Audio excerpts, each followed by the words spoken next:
All right, friends, it's T-Man. I'm back with a brand new video. Today it's on JonniShreve. Yeah, man. He's doing a video, the gym lifting gear fitness influencing slave himself, JonniShreve broski. We're going to do a reaction video to this dude, this whatever you want to call him, fake bodybuilder. Okay, so JonniShreve says, I was right about this all along.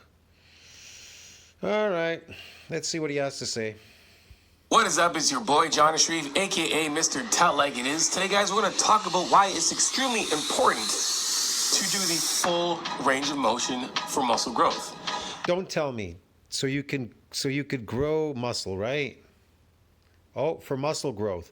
So you could grow sarcoplasmic artificial muscles. Sarcoplasmic hypertrophy artificial muscle growth. Yes. Okay, that's why you want to do full range. Okay. And we're going to react to Jeff Nippard's latest video. Everyone thinks I'm wrong about training. I'm going to tell you exactly why. You are wrong about training. You don't know how to train because you took drugs. And when you stop taking the drugs, it's kind of going away. But you still haven't stopped taking the drugs. I'm pretty sure you're still on it anyways. To maintain your phony gains. This video proves that I've been right the entire time. How does an exercise You are wrong. There are two types of hypertrophy. One's called myofibrillar, the other one's called sarcoplasmic. One, myofibrillar growth, is very specific how to get that growth, and it ain't based on being a lifting slave, dude, or a gym slave in the gym. And the other one is sarcoplasmic. That's based on glycogen, the artificial muscle growth, which you guys usually get because you're endurance athletes coming to the gym, adapted lifting, yes. get into the top? So I have 3 criteria. The first is high tension and high stretch. If I pull from here, I'm getting so much more of a lat stretch. You're gonna High tension, high stretch. Yeah, that's what's gonna get. Listen, I've seen athletes stretch before they warm up stretching before they do their exercises, and what about it? get this big stretch here, which you'll be able to see. I'm all on the stretch wave these days, but the thing is... So let me get this straight. So if you stretch, that's how you're going to get over myonuclear domain size limit, dude? Is that how you're going to do it, Jeff Nippard? Jeff Nippard is going to tell us how to get over myonuclear domain size limit, even though it's reached the ceiling limit during hypertrophic process, beyond where it could do it any more extra nuclei to that domain to support further muscle growth to satellite cell gas. Not everyone agrees with me. Base giant creator has been upset. Man, let's just go over this one really quick for reference purposes. So there's no confusion here. According to Singapore Medical Journal, we also proposed an MND ceiling size of approximately 31,000 cubed, which reflects the maximal transcriptional capacity of myonuclei. On the other hand, the type 1 fibers showed a greater reserve for synthetic capacity in hypertrophy. Yeah, they have somewhat, not a lot. It's really the type 2 that you want. All right, what is myonuclear domain size limit? Well, right down here, MND size. MND size has a ceiling limit during hypertrophic process beyond which extra myonuclei are donated by the satellite cell to do what? To support further muscle growth. Okay. When do you reach that ceiling? When is this ceiling limit reached? When is that ceiling limit reached? You want to know when it's reached? Okay. This is when it's reached.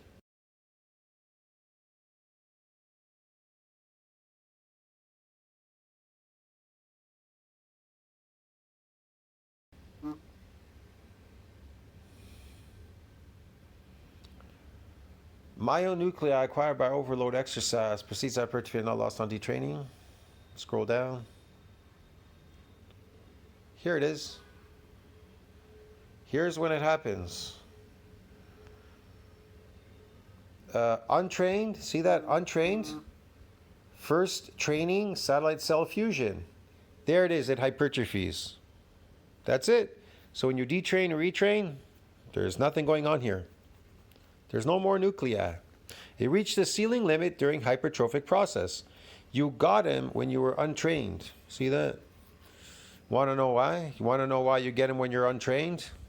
Because a unique feature of untrained muscles.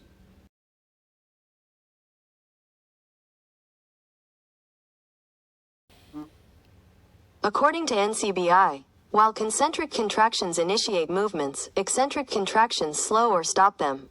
A unique feature of eccentric exercise is that untrained subjects become stiff and sore the day afterwards because of damage to muscle fibers. That's right. What's a unique feature of eccentric exercise? You want to know what a unique feature of eccentric exercise is? That untrained subjects, they become stiff and sore the day afterwards, not on the same day, the day afterward. You want to know why? It's called DOMS. Afterward, because of what? Damage to muscle fibers. See that? Yeah.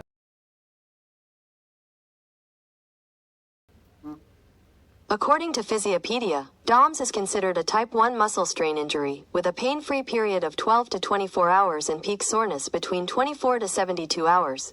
When we engage in physical activity, our muscle cells experience minor damage. This is a normal process and isn't as harmful as it might seem. Yeah, this one will tell you, Physiopedia, they'll tell you it's a type 1 muscle strain injury, but it's a micro tear. But it's also type 2. It's not just type 1. Look.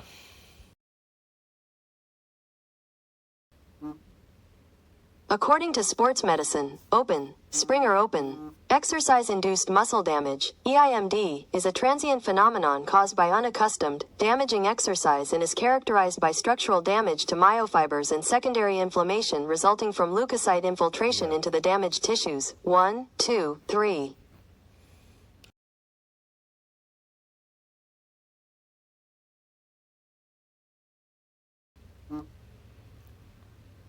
I don't know if this one will come up. Exercise, DOMS. DOMS is likely a symptom of eccentric exercise. See, DOMS, muscle damage. It does not necessarily affect muscle damage. Well, it does, it doesn't. It does. I don't know why some of these people say it doesn't, it does, whatever. EMD is associated with transient symptoms of include delayed onset muscle soreness, DOMS. That's what it is. I'm looking for something specific here, but it won't come up for some reason. I don't know why. I make mistakes sometimes when I'm trying to bring up certain stuff.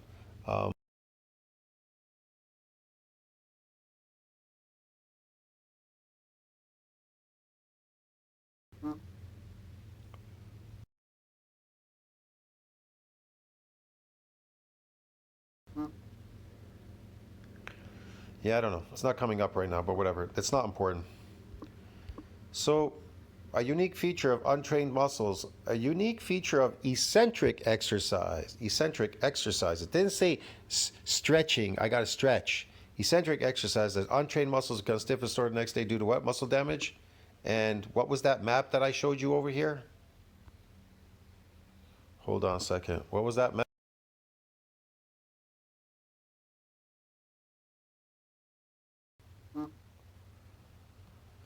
That map that I showed you here in nuclei overload.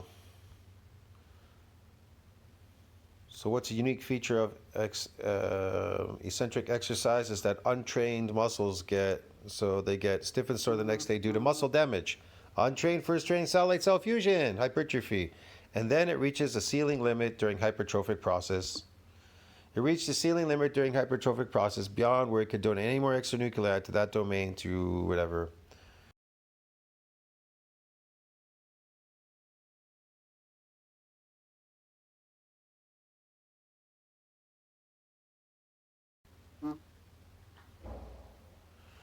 And whatever. I thought the computer would bring it up, but it's not, but whatever. It reaches a ceiling limit. Even this one, it tells you right here. Myonuclear domain flexibility changes rigid assumptions. In fact, myonuclear domain ceiling size upper transcriptional Anyways, let's move on with the video, man, because I'll be here forever. Christ, it ended. Stupid shit. Has been obsessed with the stretch. You know, this new wave of training that everyone's in.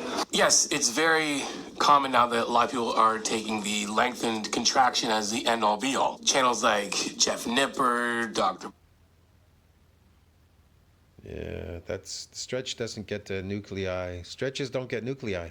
Mike, even myself, I've mentioned and said it's important for the full range of motion and the length and contraction, meaning when you've lowered the weight and the bicep is under a stretch, right? A stretch is Yeah, you lower your weight and you get a stretch in the bicep. Yes, Johnny. Yes. this. Tricep, the stretch is Yeah. like this. Chest, the stretch is like this. Shoulders, the stretch So what happens when you're adapted and you try to stretch your muscles like that? You're adapted now to all your exercises and you go like this, you stretch your muscle. What is that going to do exactly? Without these additional nuclei, because we know that nuclei synthesize protein to support further muscle growth of that domain. stretches like this. Yeah.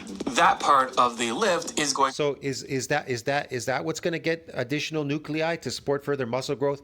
You fucking dumb cluck. to recruit a lot of muscle hypertrophy. And everybody got It's going to recruit, the stretch is going to recruit more hypertrophy, you fucking idiot. How the fuck is it going to support, how is it going to support more fucking growth if it reached the fucking nuclear domain size limit, you dumbass? onto that one part. So in like a channel like Jeff, I know. You're going to just inject plant genetics in you and that's just going to support it, right? Magically going to support it. It's going to give you these fucking magic muscles, yes. Where'd they all go after you stop taking it, dude? Nipper, Dr. Mike, who have like millions and they're evidence-based. I say evidence-based like this because Yeah, Dr. Mike, evidence-based and everything. Me, I'm not a doctor or anything like that, fucker. And at least I fucking know where to fucking look and I know all the fucking answers out there. But why should I explain it to you? Who the fuck are you? everyone thinks because evidence-based, it's the end-all be-all. Now, let me give you my opinion. No. I brought out evidence-based, do get it? And even on my experience, I already know that that's how it works. What the fuck do you know? Tell us what you know. Evidence-based. Science-backed, evidence-based, researched Oh, yeah? things on training. The keeps of doing very weird, unnecessary bro stuff. But there's also some really good stuff that bros have in terms of just the Bros? There's evidence that bros have? What evidence do bros really have? What exactly do they have? JonniShreve? anecdotal evidence or experience that Oh, he has to show a drug addict now, like Arnold Schwarzenegger. Even Arnold Schwarzenegger is not Arnold Schwarzenegger without his fucking drugs, dude, because he's drug addict. person has doing said exercise or said technique over and over and over again and seeing results. That's why you have a lot of Said technique over and over again, said results. If you're looking for a different outcome doing something over and over again, there's nothing going on there. You ever heard of the repeated bout effect phenomena? It affects everything on this planet. Why do you think they make new cars all the time? Why don't they just keep making the same car? The same fashion, the same stuff, the same cooking, the same everything. Because of something called repeated bout effect phenomena. Get it? It stops working. You get bored of it. Get familiar with it. When you get familiar with things, you get bored of them very quickly in this world. That's why it says unaccustomed, unfamiliar forms gets this damage and damages your muscle fibers. It doesn't say familiar forms anywhere in science, you dumbass. You dumbass. like IFB professional bodybuilders who do a lot of weird things and they're massive. Well, obviously there's enhancements that are involved, genetics, but again, just because Enhancements involved genetics. Genetics is not involved in getting more nuclei, and enhancements is fake. It's plant genetics, dude. It's fake. you have good genetics in using enhancements doesn't mean You don't have good genetics and you're using enhancements. You don't have good genetics. People are just using that because they want to build some phony muscles because they don't know what builds muscles. always going to come up with the best results. But if you're doing Because your problem is you don't know how real muscles are built. That's your problem. a certain thing that kind of makes sense, that's going to keep tension on the muscle, it's going to be loaded. You keep tension on the muscle, it's going to be loaded. Oh, yeah, but without these additional nuclei, how are you going to support further muscle growth, dumbass? So that's why there's a lot of times when we see this person doing something wrong because they're not doing the length and contraction or what. I know. You're going to eat an artificial diet called carbohydrates. These drugs, this food called drugs called carbohydrates. So you're going to eat plant drugs called carbohydrates, and that's going to load in the muscle because you're an endurance lifter now because most of your lifting is concentric. So yeah. Because remember what it said there. It said eccentric exercise, unfamiliar form, or untrained muscles. A unique feature of eccentric exercise is that untrained muscles get what? Stiff and sore the next day due to what? Muscle damage. And it didn't say concentric exercise, that a person that was untrained, it was familiar, or a unique feature of concentric exercises that untrained people get this damage. I don't think so, dude. Get it? I don't think so, dude. Running up a stairwell in the concentric form makes you tired. It exhausts you. You're an endurance athlete. But running down a stairwell in the concentric form, yes, definitely will get you damage. And you're going with gravity, so you're moving quite quickly. You're moving quite fast down a stairwell than you would be moving up a stairwell now, right? So yeah, you'd get this damage. And they're still growing, you're wondering why. The reason why that they're still able to grow by They're able to still grow because they're eating fucking artificial diets called carbohydrates, you dumbass. doing partial reps, half reps, and I'm not talking partial reps now. Because they're doing partial reps, half reps. No, man, it's because they're adapted and they're eating carbohydrates. The lengthening contraction. I'm talking like Man, listen, the sarcoplasm is not overseen by follistatin, myostatin, or the satellite cell, you dumbass. not even coming all the way down to the chest when you're doing an exercise is because of what Jeff found out. Gains to These people are so dumb. How can people be so dumb? being the next Ronnie Coleman, not the case. And that's because most of the studies that I've been referencing that show a benefit of the stretch have been on untrained lifters or beginners. That's not a huge deal, but it was starting to eat at me. It is a big deal, and here's why it's a big deal, okay? Yeah. When you're a newbie gainer, a newly fresh, never been in the gym person whatsoever, and you load the muscle, things are going to respond because your body, it's brand new, right? It's when you're training year after year after year that the Really? And how does it exactly respond as a new lifter in the gym? How does it respond, Mr. What's your name again? JonniShreve? Shreve? gains don't come as much because there's not much more you can do to put it into place to force adaptation to happen. That's how you basically build muscle. See, you can't really put anything forth in an adaptation and building muscles. See, guys, an adaptation and building muscles. See? You have to put your body into an environment where it is forced to adapt, meaning Yeah, you put it in an environment where it was forced to adapt. Here it is. Let's see that again. It was forced to adapt. So let's see what that looks like. Hold on a second. Let's see what that looks like.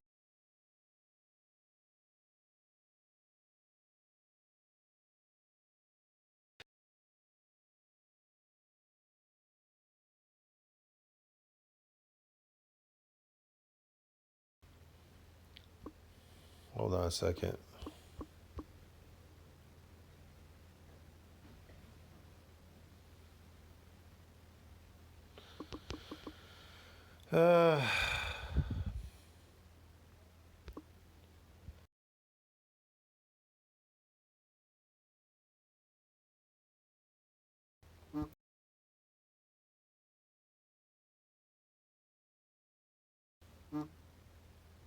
There it is.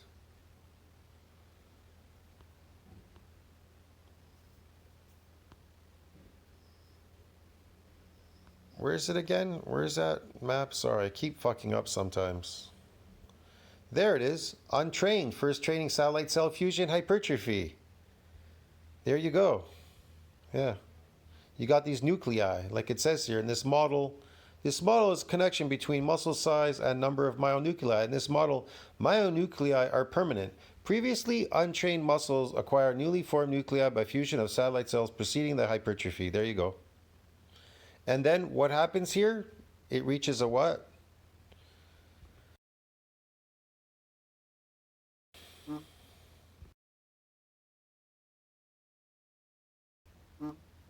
According to Singapore Medical Journal, And then it reaches, what is it? Myonuclear domain size limit. MND size has a ceiling limit during hypertrophic process, beyond which extra myonuclei are donated by satellite cells to support further muscle growth. Yeah. And it's an adaptation, like he said.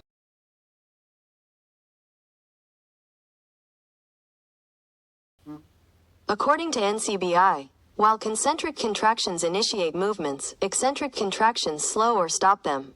A unique feature of eccentric exercise is that untrained subjects become stiff and sore the day afterwards because of damage to muscle fibers. That's it. That's it. There you go. Then they reached the myonuclear domain size limit. That's what Shreve is talking about, right? The newbie gain. That's the newbie gains. That's what Shreve is talking about. Every day I have my phone in my hand, right? I pick up my phone and, this phone. Sorry, I've never watched this video. I'm watching it with you together. I've never watched it. If I knew, I would have just did it in that section instead of doing it in the beginning. But people get bored really quickly. Is never going to make anything happen to me in terms of like mechanical tension on my muscle. My muscles aren't going to do anything whatsoever because this is light. Now, this weighed 15, 20 pounds.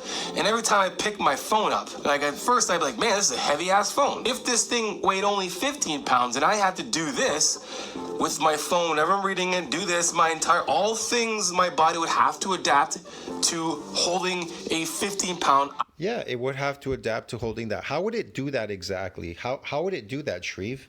How would it adapt to hold that weight? See what I mean? When it comes to movements, that's totally different. You said holding a weight. How would it adapt to just holding it? Well, the nervous system, right?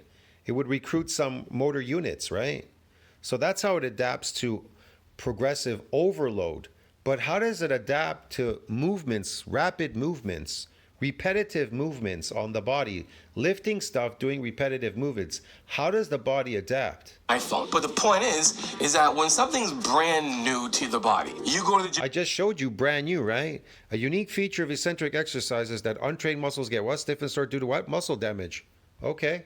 So what happens now? That's when you're new. What happens when you're trained? One time, your body's not going to do much of anything, but like you're See, one time. going to be sore, then that's about it. If you keep You're going to be sore and then that's about it. It's going to repair and remodel what? The damage, right? Right? And then what happens? yourself back to the gym and it's a And then it becomes resilient from further assaults. That's the adaptation process, right, JonniShreve? Your muscles repair and remodel a lot stronger so that they're resilient from getting what? Any more damage. So they don't get damaged anymore, right? When you come in the gym. So now you're a nice, good lifting slave in the gym. Get it? There's no more damage. There's no more growth. regular occurrence. Your body doesn't know when you're in the gym. So Your body only knows that. Hold on. So it takes on a secondary shift as a trained athlete, takes on a secondary shift. What would be the secondary shift as a trained athlete? Not untrained. Untrained muscles get what? Damaged. But what do trained muscles get, JonniShreve? What do trained muscles get now in the gym? Here we go. What do they get, dude ski? Let's see. Oh, how about that? That's what trained muscles get. See these guys? 6 weeks of high resistance training on trained young men is largely attributed to what? Sarcoplasmic hypertrophy, JonniShreve. Yes, that's you. That's you, especially steroid people.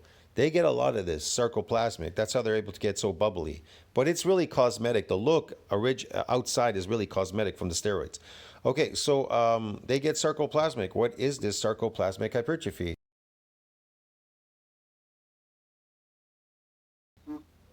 According to Body Transform Nutraceuticals, essentially, sarcoplasmic hypertrophy is a kind of artificial muscle growth. You're training the muscle for no other reason than to increase its size visually by increasing the amount of fluid it can hold, but you're not increasing the density of the muscle's fibers. Yeah, JonniShreve, that's what you're all doing there now in the gym as lifting slave. At some part of the day that there's a lot of tension that's building up on some part of your body, and then it has to recover to be able to do it again. That's basically the most simplistic way to explain. It has to recover to do it again. Do what again? Recover now to do what again? You come back and be good at lifting these weights and be an endurance athlete, loading glycogen in the muscle? Muscle growth. So when you're an absolute newbie, it doesn't matter what. That is, the sarcoplasm is considered muscle growth too. Sarcoplasmic hypertrophy is considered muscle growth, but it's considered to be artificial muscle growth, JonniShreve. You understand me? You didn't build any permanent strength, and you're not building myofibulars, no permanent strength or anything. You're building artificial strength, which is based on motor unit recruitment and these androgen receptors, where the hormones bind to it. What you do in the gym? You go in the gym and you start lifting, even your form isn't that good, because things are heavier, your body has to adapt to things that are heavier. And not all people have good. Okay, so how does it adapt to things that are heavier?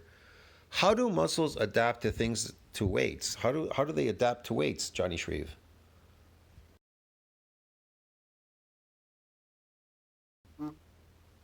According to USA Weightlifting, lifting weights triggers a hormonal response, causing the body to release testosterone and human growth hormone. Okay. Both hormones play pivotal roles in the process of muscle repair and growth. Testosterone boosts protein synthesis, promoting muscle growth, while HGH assists in tissue repair and regeneration. Yeah, tissue repair and regeneration.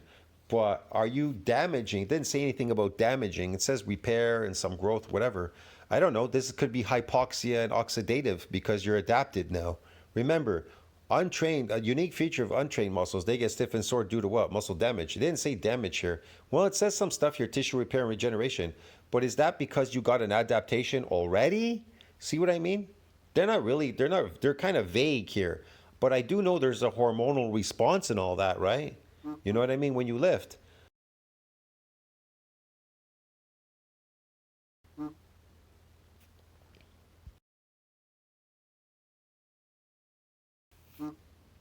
According to PubMed, motor units, defined as a motoneuron and all of its associated muscle fibers, are the basic functional units of skeletal muscle. Yeah, you're recruiting motor units. And I can get into all of this, okay?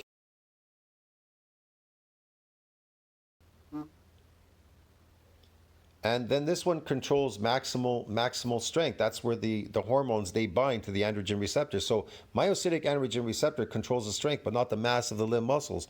The question is what controls that mass of the limb muscles? The myonuclei, but you don't have them anymore because they reached an MND size limit. All right, during that hypertrophic process when you first came in the gym. See what I mean? They adapted. Have good forms. How did they adapt? By repairing and remodeling a lot stronger so they become resilient from further assaults, from you assaulting it with these weights. You're not causing any more damage. Now, if you do get damaged and get a new adaptation, you'll know what it is because it'll last. The pain will last for many weeks. And now you need to be in a positive nitrogen balance, meaning you need to be anabolic as opposed to being catabolic so that you can grow those muscles. Now, if you're not in positive nitrogen balance during that period of time, you may lose these muscles. They can die because the macrophage comes out, cleans up the dead cells, and then it rebuilds it bigger and stronger now. It's not like you have to have good form to build muscle. You just have to be under mechanical. You have to have good form to build muscle? You mean good form to build sarcoplasmic muscles in the gym? How does a good form build a muscle? See what I mean? By eating more glycogen? Tension long enough to build muscle or to elicit muscle growth. Enough tension to build more of these sarcoplasmic muscles? Okay. Because we know what builds muscle, which is basically mechanical tension. We know what builds muscle? No, nuclei, they synthesize protein.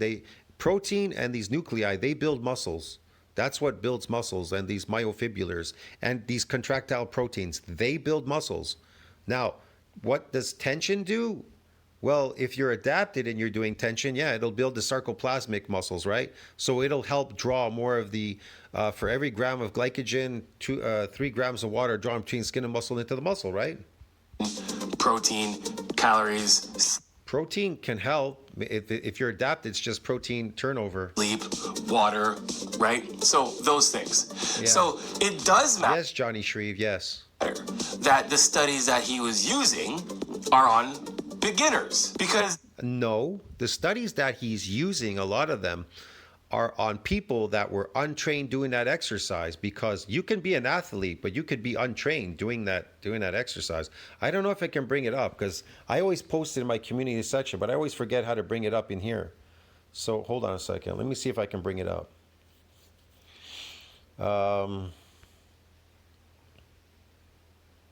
Just a second. I don't know if I can bring it up in here. I keep forgetting what that thing is. Hold on.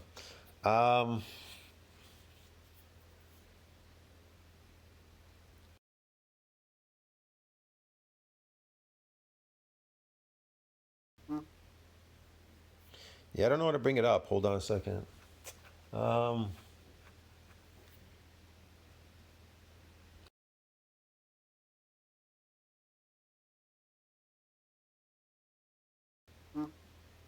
According to Physiopedia, EIMD arises when muscles become damaged after exercise. This often occurs when an athlete participates in a new or unfamiliar exercise, when learning new techniques, or experiences an increase in the volume or intensity of exercise. So he said that it's usually in people that are like untrained, Yeah, but what if you're an athlete and you do something that is new or unfamiliar to you? Get it? You understand me? When you're learning a new technique or experience an increase in volume and intensity of the exercise. What if you're experiencing this for the very first time? You've never experienced it before. See what I'm trying to explain to you? Can an athlete be untrained doing an exercise? Yes. So when they say this person, untrained person, how do you know they're not an athlete? Duh. See, Johnny Shreve's stupid, doesn't know anything. These people are so dumb. They don't understand anything about these studies. Because now everybody and their mother is like just sitting there doing long length courses. Trust me, I go to the gym and I. No, the study has to be that when they're doing the study, they want to see what the outcome will be. They ask these in a questionnaire. Have you ever done this exercise? Have you ever done like 70 reps in this flexor movement or whatever? So they need to know because they need to know what the outcome will be, how much muscle or whatever, what it will be afterward. That's how you get muscle growth, real muscle growth, myofibrillar growth through an adaptation. Being untrained, like it said there, untrained. Look, man, a unique feature of eccentric exercise is that untrained subjects become stiff and sore due to muscle damage the next day. Get it? You understand me? So they need them to do an eccentric exercise and they're untrained doing that exercise so they can figure out how much growth they'll get, what the outcome will be. See one of two things now. I see not so good of reps, or I see just a bunch of long length contraction or Will it matter, Johnny Shreve, if they're trained already? Duh. partials.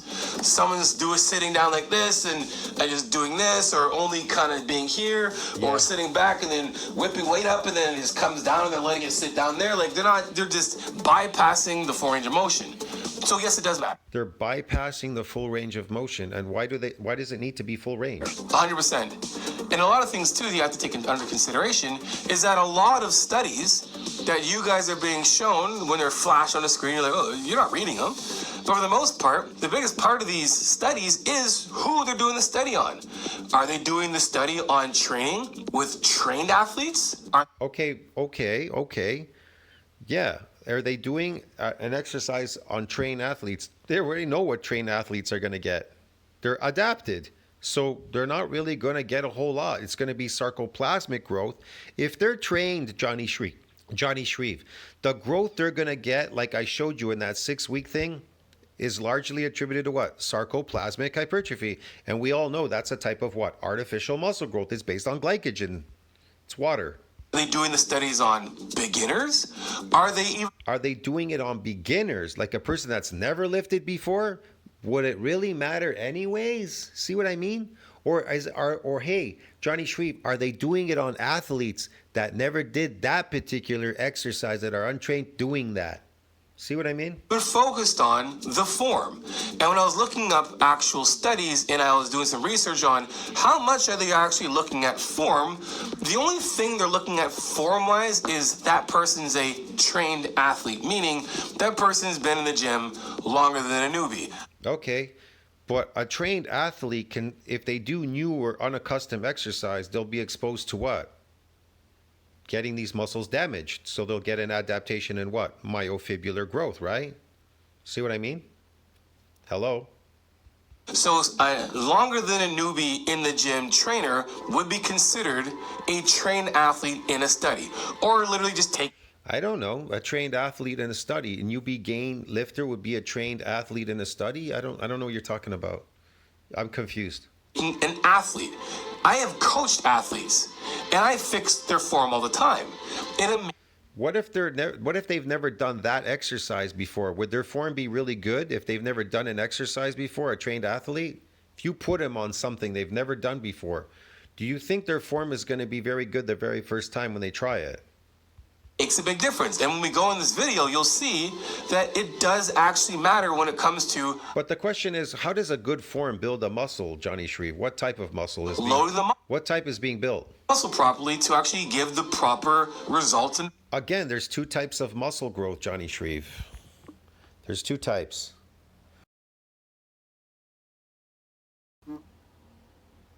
According to National Strength and Conditioning Association, historically, two primary mechanisms, hypertrophy and hyperplasia, have been proposed to explain how an increase in the size of an intact muscle might occur. Hypertrophy refers to an increase in the size of individual muscle fibers, whereas hyperplasia refers to an increase in the number of muscle fibers. Yeah, I already know that. The hypertrophy just means something getting bigger. The number of muscle fibers through hyperplasia. Listen, man, in order for the satellite cell to donate its nuclei to that domain, there has to be an hyperplasia effect. And then the cells hypertrophy. We know that. But there are two types of muscle growth. Hold on a second.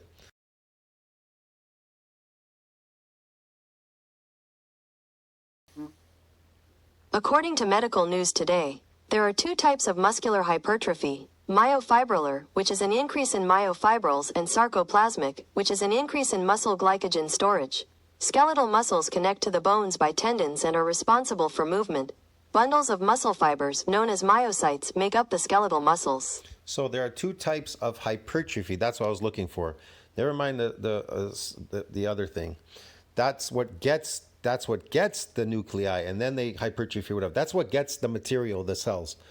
But I'm talking about what makes a muscle get bigger, like what makes a muscle hypertrophy. Well, there are two types. There's myofibrillar, right, which is an increase in myofibrils. And then there's sarcoplasmic, which is an increase in what? Muscle glycogen storage. The phony muscles, bro, get it. That's where the gains are going. My gains are going, bro. Yeah, there's two types of muscle growth, dude. Believe it or not. You may not want to believe it, but there is. And findings for studies like this. So let's continue. Whenever I see a video like that of Jeff Nippard, I listen. You think that this guy was a professional, he would know these things. These guys would know these things. They don't know anything. But I'd rather hear it go hard. Science this, science that, science. I'm starting to worry that maybe I was overhyping the stretch. Sure, the same mechanisms that drive muscle growth in beginners should also apply to experienced lifters, but without a good study on well-trained subjects. We all know that Jeff Nippard takes steroids because he ordered steroids. He has a video talking about it. He ordered steroids. I did a video on it. He ordered steroids at his address. He competed taking steroids. He's a steroid fiend. He's a drug addict too. And he's a manlet drug addict. It's hard to say for sure. So, I only had one option. He's a failure, man. He can't build any muscle. He reached an M&D size limit. He doesn't know how to get over it because he's stupid. I needed to link up with the best exercise science team in the world and do the research we desperately That's the best exercise team. They don't know anything about muscle building. need. Trust me, guys, I love camaraderie. I love want to bring your people up. But to say the best in the entire world and it just ends up being your circle of research friends is very misleading. Because for every research study that one person does, there's a counter research study that somebody else is doing that might have just as valuable information that can help your JonniShreve, what is the difference between, let's say, a trained person and then a person that's untrained doing that exercise? Let's say we get two trained athletes. Now, one athlete is trained doing this particular exercise, but the other athlete is not trained doing it. How will the trained athlete adapt to the exercise? How will the athlete that's untrained doing that exercise, how will his muscles adapt? And the trained person who has done that exercise, now we're going to get him to do it. How is his muscles going to adapt? Or are they already adapted? And if they are adapted, how will they hypertrophy now? Because he's doing it consistently. He's coming in the gym and he's lifting like a lifting slave. He's slaved himself to lifting this weight now as an adapted lifter. What is going to happen to his muscles if they're already adapted to these exercises? And he's doing them over and over again repetitively. And then he starts eating a lot of carbohydrates, like these artificial diet called carbohydrates. What do you think's going to happen? What do you think's going to happen there? Remember, there's two types of muscle growth.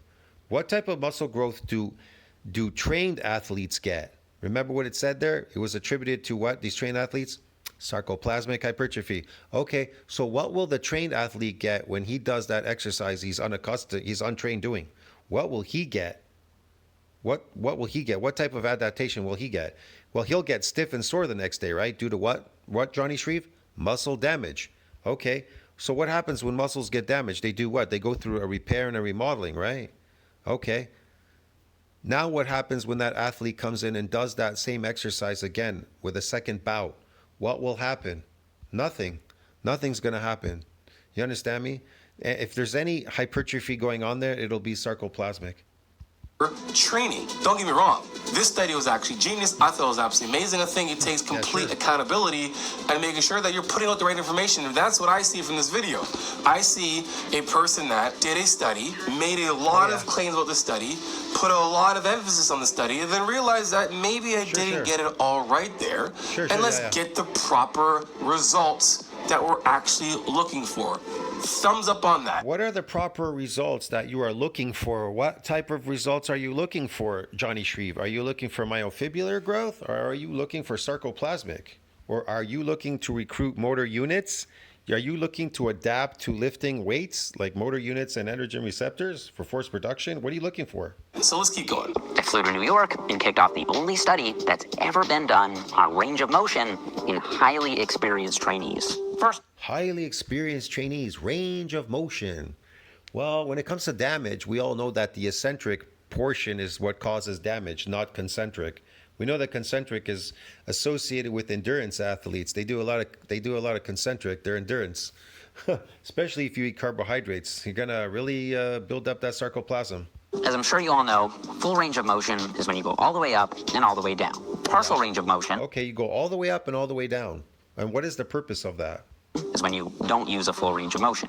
And a lengthened partial is when you use a partial range of motion while the muscle is more lengthened or stretched. Now, guys, I will 100%. Okay, and what happens when you do that and you're adapted to the exercise? What happens when you do that and you're adapted? Tomorrow and say I'm one of the probably better coaches that will coach form. You're the better, one of the better coaches? You coach form. Man, you're the shittiest coach I know out there, dude. What are you talking about? You don't know anything about lifting. You're a drug guy. You're a drug addict. You inject drugs. Number one, because I know how to coach it, but two, I know how to control my body completely. No, you don't. You're lying. You're lying. We know you're lying. So I know exactly how something's supposed to feel when you're in a stretch or. You know how something is supposed to feel? Listen, man, I'm a fucking a super athlete, dude. I know exactly what I'm looking for. That's why I got experience. I can find all the answers. Where are your answers? See what I mean? I use my experience to find the answers. That's how I know where to look for. The lengthen contraction or the shorten contraction. You do you, based on your experience. You know the length in this, that contraction. Sure you do. Yeah, you know how to inject something. I know exactly how to put my body in a way, in a place that the muscle stays loaded in that contraction. So just watching even. He knows how to put weight and load it in that contraction. What? Jeff here doing his lengthen partial, and I see his shoulder in his ear. Well, look, if his shoulder's in his ear, that means his upper trap is engaged or is at least loose and is pulling it up. I know that my lats will actually pull this bone down. So when I'm in a stretch contraction at the top of a pull down, the stretch would actually come from. Yeah, the eccentric portion, yes. That's what stretches, the eccentric. My ability to keep my shoulder down or my shoulder blade and my shoulder down while I'm being stretched at the top of the lift because my lat attaches to my hip, all the way up to some ribs, up to my shoulder. Wow. So if I do this, if you do that, what? The eccentric portion, what about it? Taking a lot of that stretch off. Yes, it's stretching. I can stretch like. But what if but that's the whole point. The eccentric and the muscle, the adaptation in eccentric is to protect it from a repeated bout. You understand me? It's protected. There isn't any more damage there. It's protected, dude, with a repeated bout. In other words, you coming in often, you're lifting now, you've adapted and you're lifting and you're doing the same exercises. It's protected now. It's protected from any more damage. Listen, yeah, I'm getting a stretch, but I'm not actually stretching under a load. You're getting a stretch, but you're not getting any damage there because it's protected. If it's pulling me up, that actual stretch is going to happen with me being able to make space between. No, man, it's protected. Look, I haven't even in my community section been posting a lot of stuff recently about that.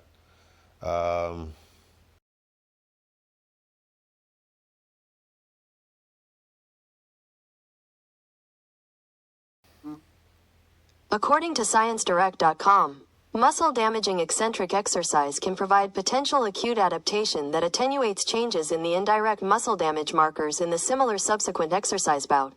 See that? That attenuates changes in the direct muscle damage markers in the similar subsequent exercise bout. You understand me? It's protected. That's the whole point about the adaptation. You understand? So you could call it repeated bout effect phenomenon. It's protected from any more damage.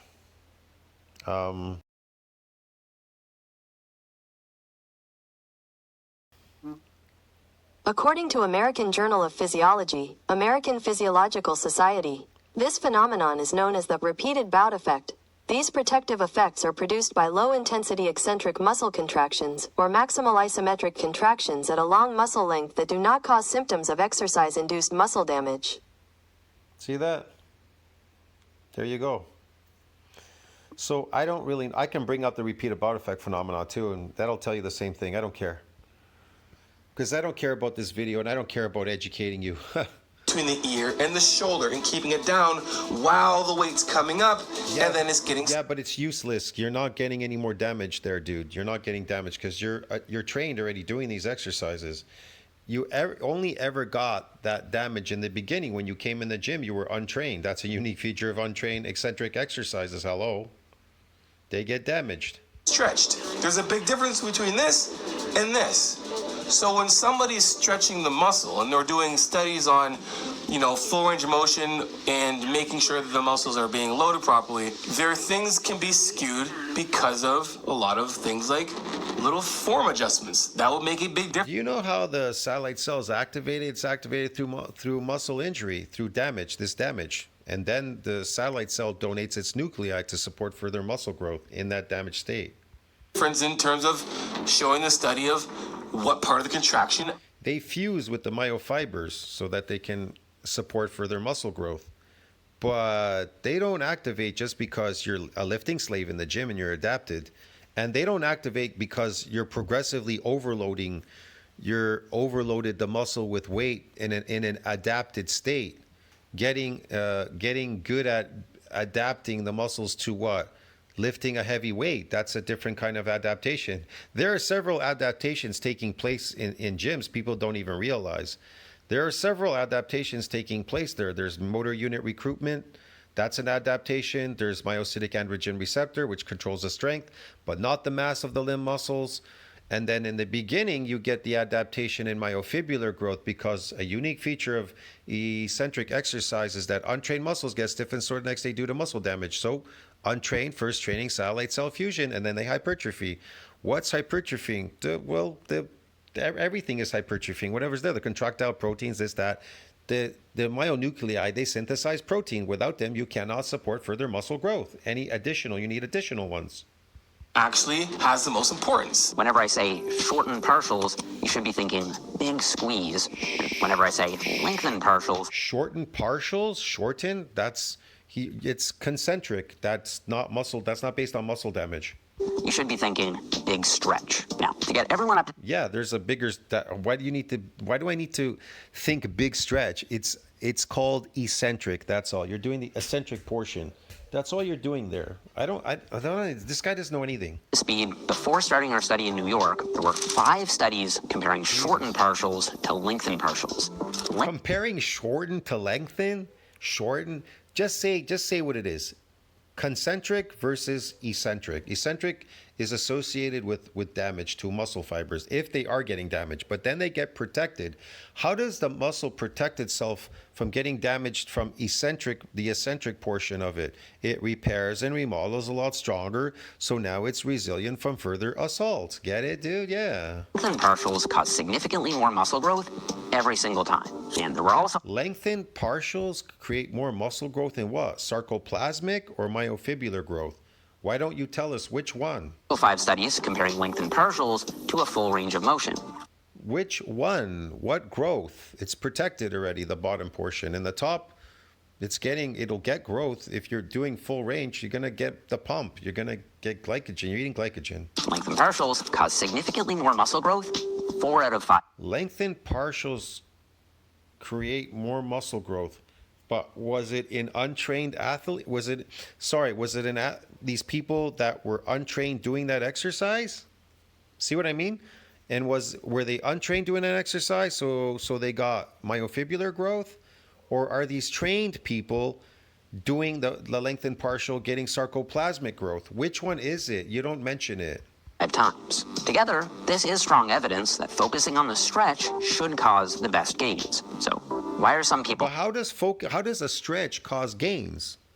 As far as I know, muscles have to be injured for the satellite cell to leave quiescence, and then they have to proliferate, differentiate, and then they fuse to those damaged fibers. They fuse there. There's fucking real damage. Like, we're talking injuries to the muscle fibers. They need to fuse, and then they donate their nuclei there so they can synthesize protein during the repair and the remodeling phase. What are you talking about? So skeptical? Well, one theory the skeptics have been saying is that the only reason lengthened partials seem to work so well is that they're causing something called sarcomere addition. So what I want to do is just cut. They're causing sarcomere addition, the lengthened partial?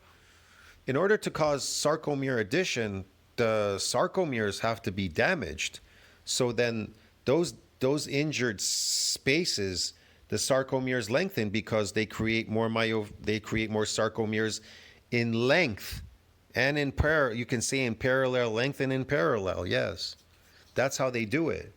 But they only ever do it in an adaptation. It'll tell you that there's an increase in sarcomere number in muscle fibers. That would be one of them. Look, I don't know if I can bring it up.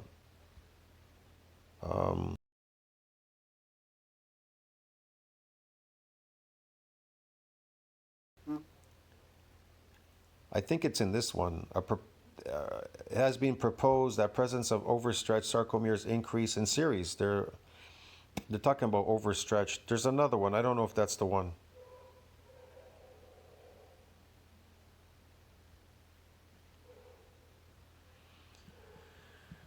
I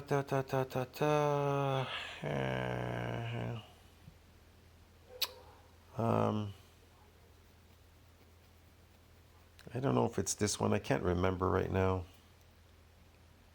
No. I don't think it's this one. This happens to be one of them. Structural metabolic consequences. Involves sarcomere skeletal muscle. Wait a second. Maybe I'll try this one. Let's see. Maybe it's in this one. I don't know.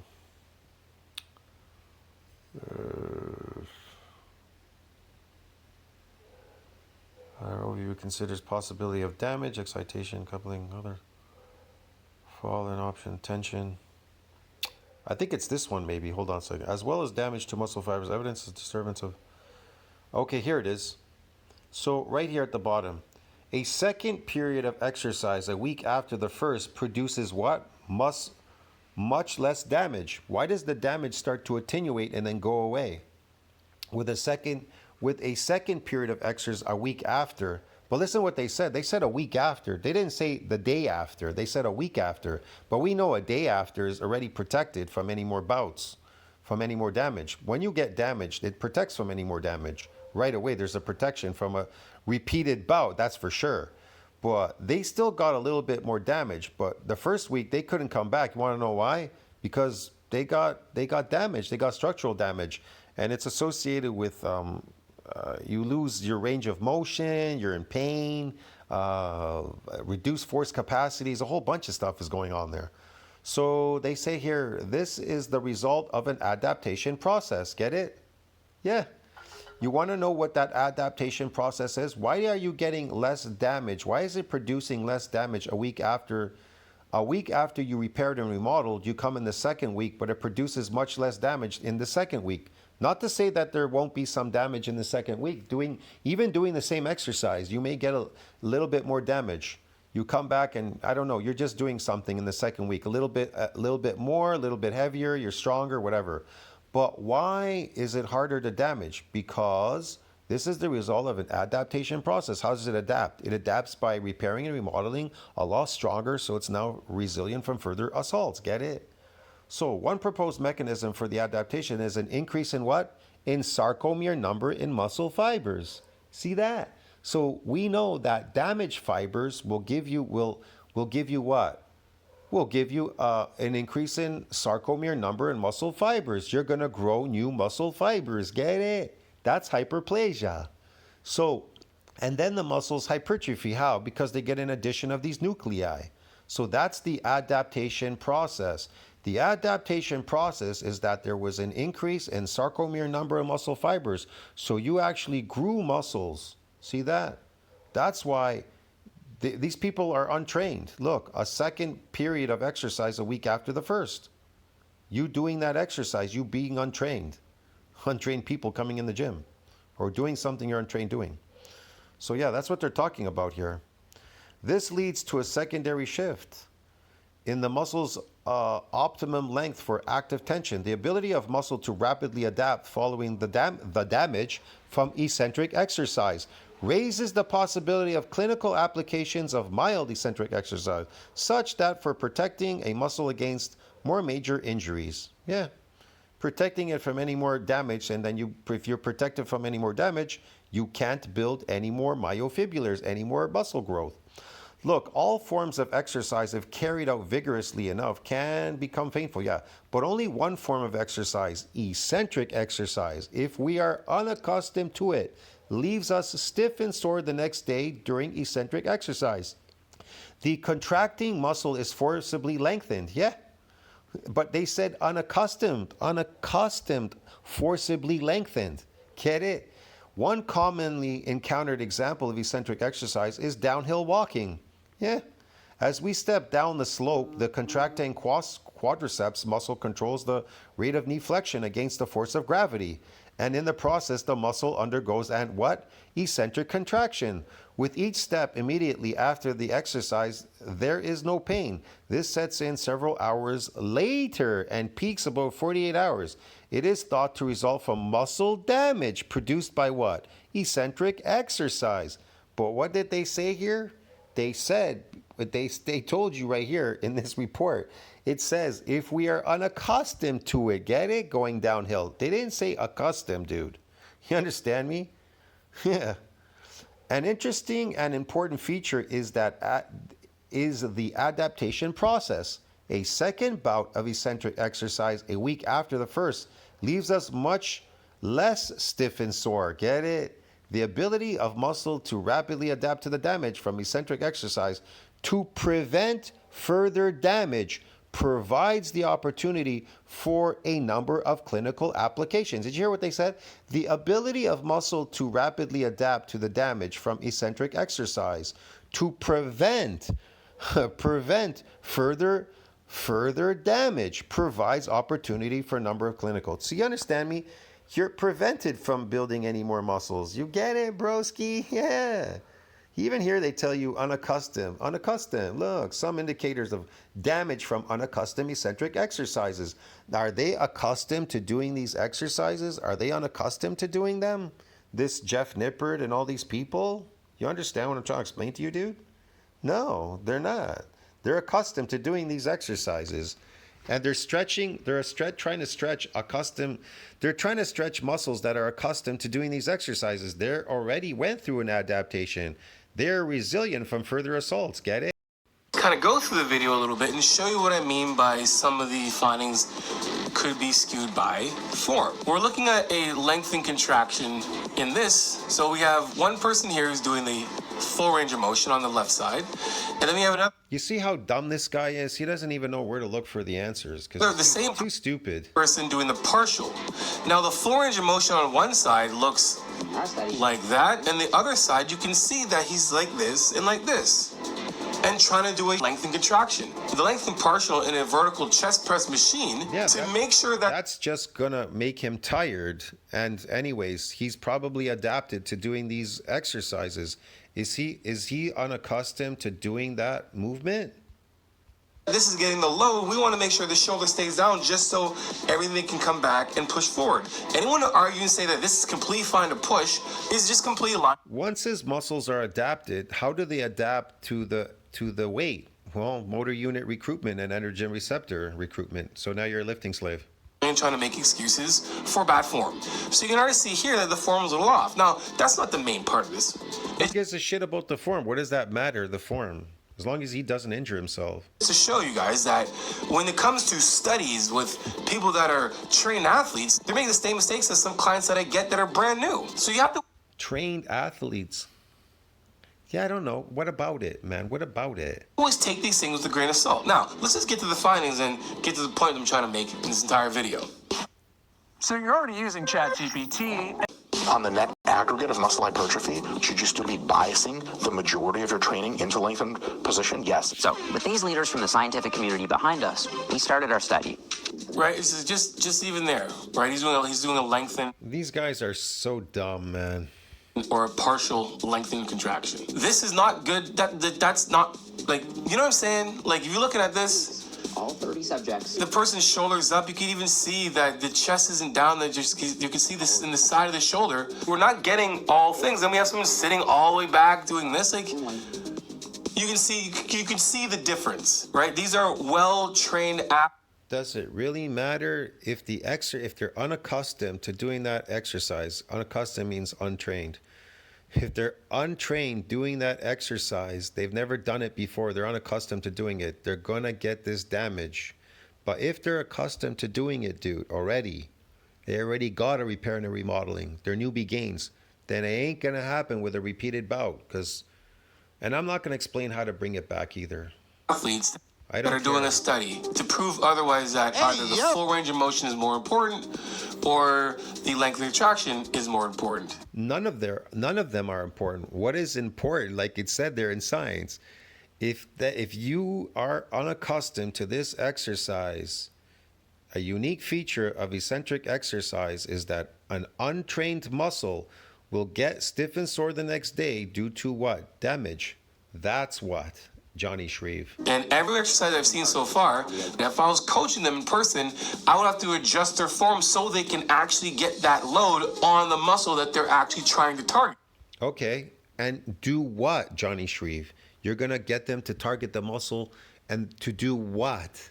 To do what? To get better at lifting that weight? Or to get sarcoplasmic hypertrophy? Or to get muscle damage? Which one, JonniShreve? Like which one? Not just some, more. Now, And after a really intense, carefully monitored 8 weeks of training, the results were in. So I asked Dr. Pack and Dr. Wolf to present the findings to me on a graph. So here on the whiteboard, you can see that on the y-axis is muscle growth, and on the x-axis are the two conditions. What kind of muscle growth? There's two types. Which one? So the full ROM side and the lengthened partial side. Let's do it. The hype. 6.6%. Boy, these guys are really dumb, aren't they, man? Trained lifters, 8 weeks. Show me the money. Trained lifters, 8 weeks, he says. Well, I just showed you one. Remember, 6 weeks trained lifters largely attributed to what? Sarcoplasmic hypertrophy.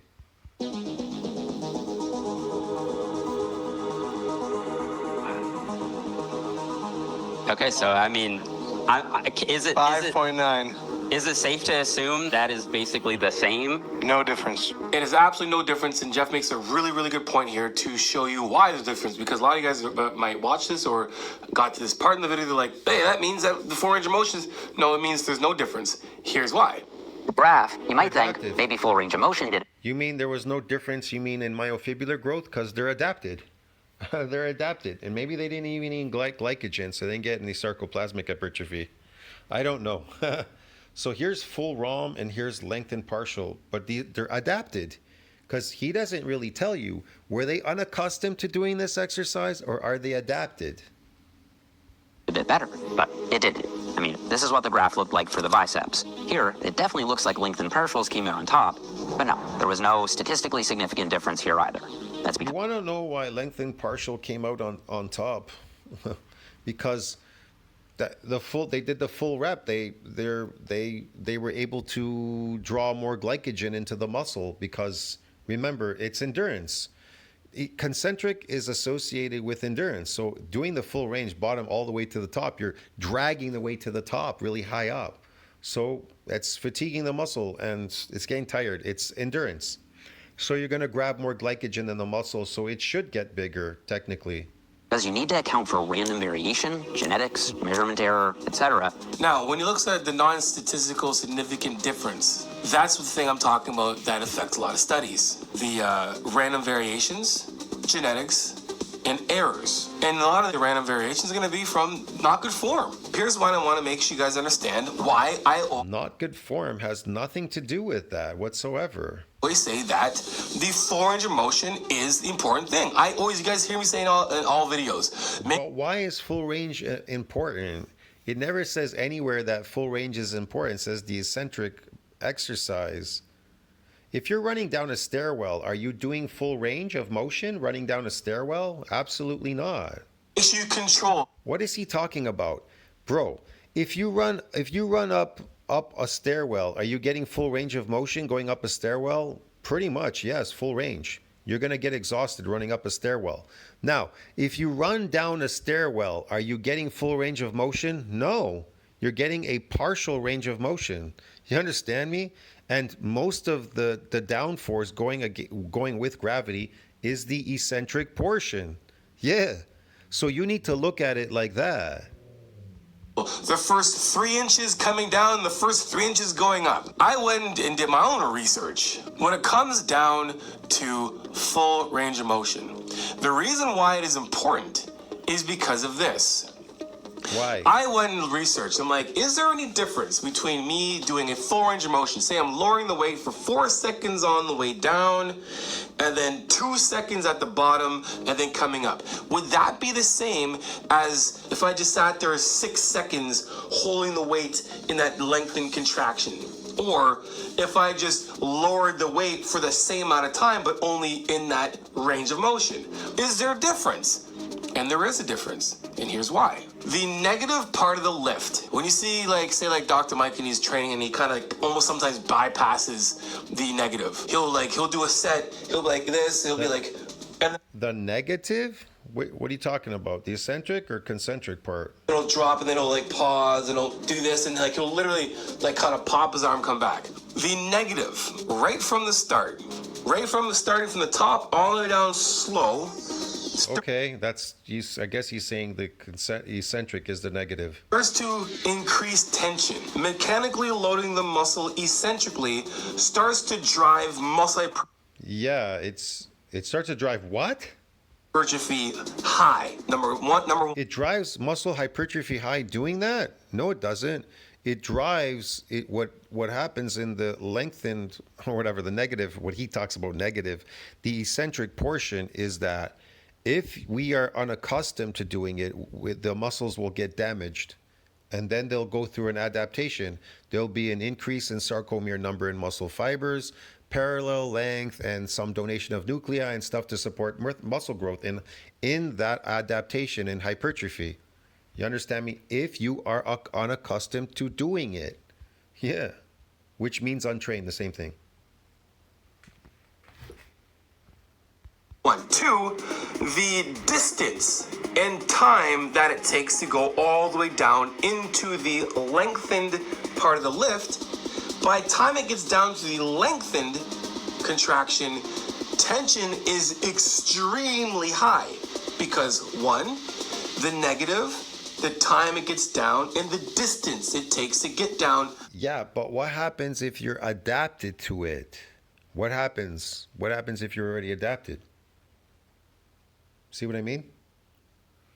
What happens if you're adapted to this damage? There's no more damage. You've adapted by growing muscles previously, your newbie gains, like you said before in the beginning of the video.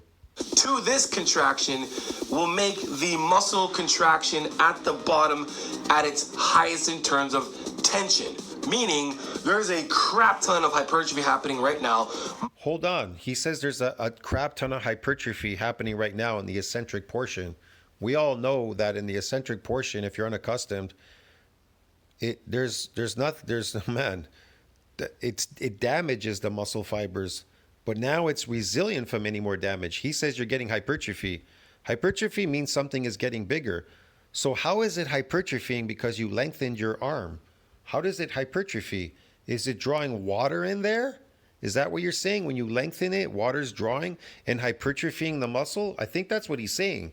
It's for every gram of glycogen, 3 grams of water now are being drawn from between the skin and the muscle into the muscle. So they're hypertrophying through what? Water? Muscle growth happening, muscle stimulus happening right now. What muscle growth? What stimulus? Please explain to us what kind. What is this? Because you lowering. How does lowering your arm cause hypertrophy? How does it cause that muscle to grow right then and there from one lengthened thing, from one thing, lengthen it one time? What are you talking about? The weight slowly on the way down, controlling it, drives tension up so high because of the full range of motion. If I did the same thing just partially, I don't have the same distance. Yeah. The mindset shift you need to understand is a lot of times when you're Christ, this guy's so dumb, man. It's incredible listening to this garbage. Training, you're thinking, I just need to get the weight up. And then everyone's set. Yes, many people think they need to get the weight up in the air. To them, that's the most important thing. That's why they're gym lifting slaves. I'm suppressing or pulling.